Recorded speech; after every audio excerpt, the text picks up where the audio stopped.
Po, nëse shikon statistikat, sarë që kemi humbur, ekipa e Bashkimit ka pas shumë këcime në sulm.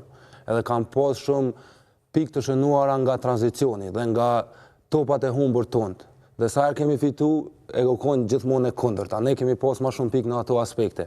Edhe trajneri Adis gjithë flet për këto aspekte të lojës, për easy points, që i thot ai pikët e leta në basketbol.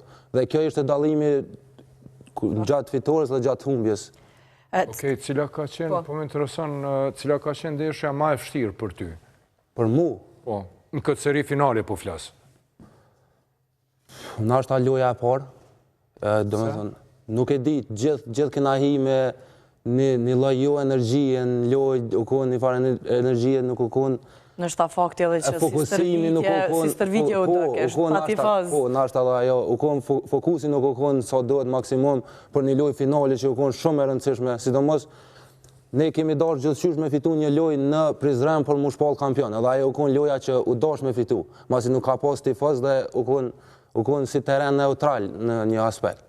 Kështu që ajo u konë loja më e vështirë për mu në këtë seri finale. Dardan, cilat ishin skuadra që u shkaktuan mësë shumë të probleme këtë sezon? Për pas Bashkimit, tash po flasim pak edhe për sezonin e rregull. Ku keni pas mësë shumë të probleme? Po, me këshyrë të gjitha nga kanë mujtë. Vetëm Ponte Prizreni nuk nga kanë mujtë ndasnjëherë. Për dallim nga... Vetëm skuadra e cila u largua. Për dallim nga sezoni kalum që të thashë njerë që kina fitu shumë loj.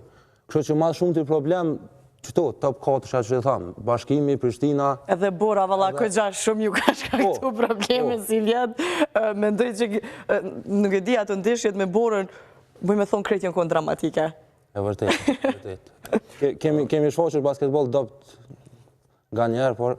Po që kjo është e që diskutum ato ramjet edhe ngritë, që për ty, ato që e tha parës, këto trofet të cilat i kemi për para dhe i keni fitu, janë disi